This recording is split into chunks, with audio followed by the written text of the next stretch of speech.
Chapter 22. Mazda called together those who swore allegiance to the Zarathustrian law, and he separated them from the others, and there were in 10 days 30,000 professed followers. Nevertheless, Mazda spake to Zarathustra, saying, Of all these, only 1 in 10 will remain long in faith. And to establish the 10th firmly is more valuable than to have 10 times as many who understand not what they profess. Zarathustra asked, How can a 10th be made firm? Mazda said, Long ago I told thee to go and live with the Ihins. Zarathustra said, I understand. I learned the wheel of Ormuzd from the Ihins.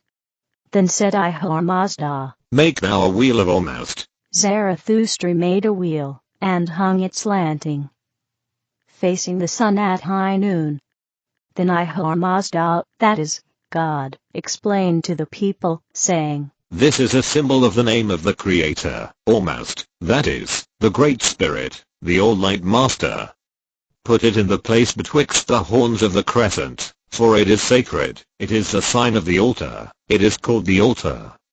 Let the faithists go with me, and I will explain. They carried it to the meeting place, and faced it in the same direction. And when the people stood in a circle around it, Mazda said, The name of this place shall be Harel, and the name of the wheel shall be altar. Behold then, ye have already sworn an oath under the thigh, in the custom of your forefathers, but ye shall now renew your oath on the altar of Ormuzd, and his holy book. Mazda then administered the oath unto many, wherein they covenanted to turn from evil, and strive to do good, and each and every one turned the wheel once round, as a witness, before the Father.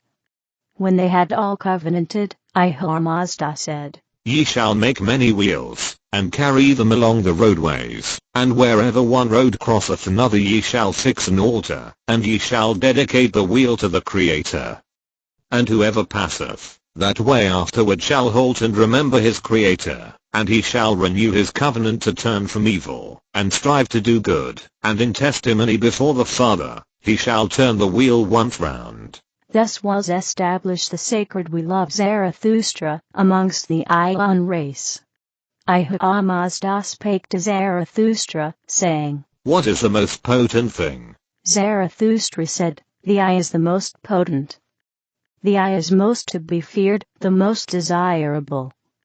The eye of man can go away from man, his hand cannot go away from him, nor his foot. Man's eye can go to the mountains, to the clouds, the moon, the sun, and the stars.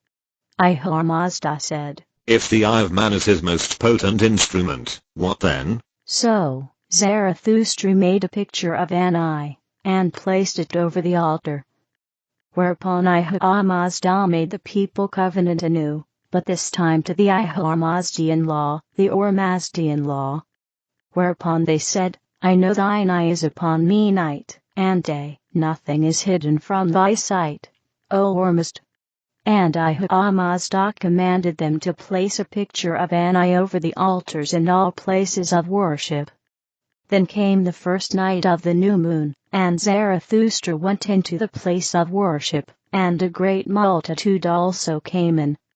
So Mazda said, This is Mars night for the spirits of the dead.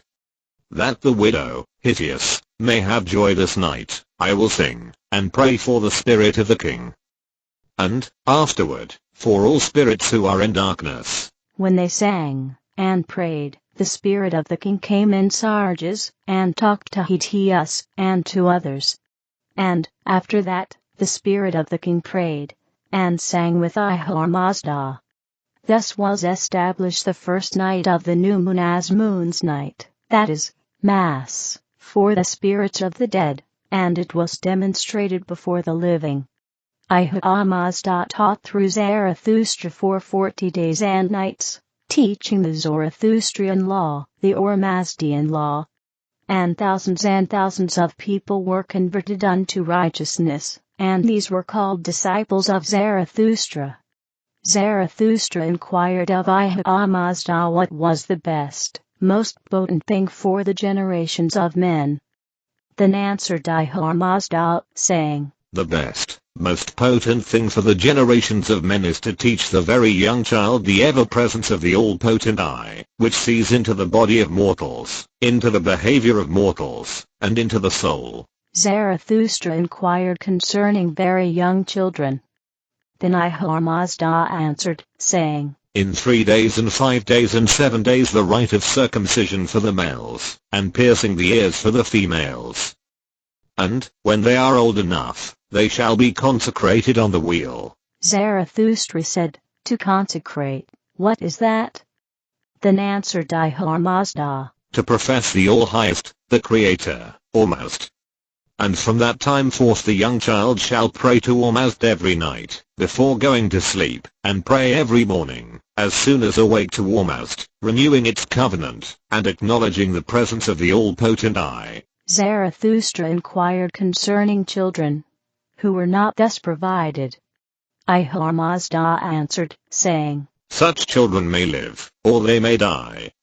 If they die, they fall into the care of the Drujas, and become Drujas themselves, but if they live, they will grow up liars and drunks, killing and stealing. Zarathustra inquired concerning a consecrated child, if it die? Then Mazda answered, If a consecrated child die, its soul is received in heaven by the consecrated spirits of Almost.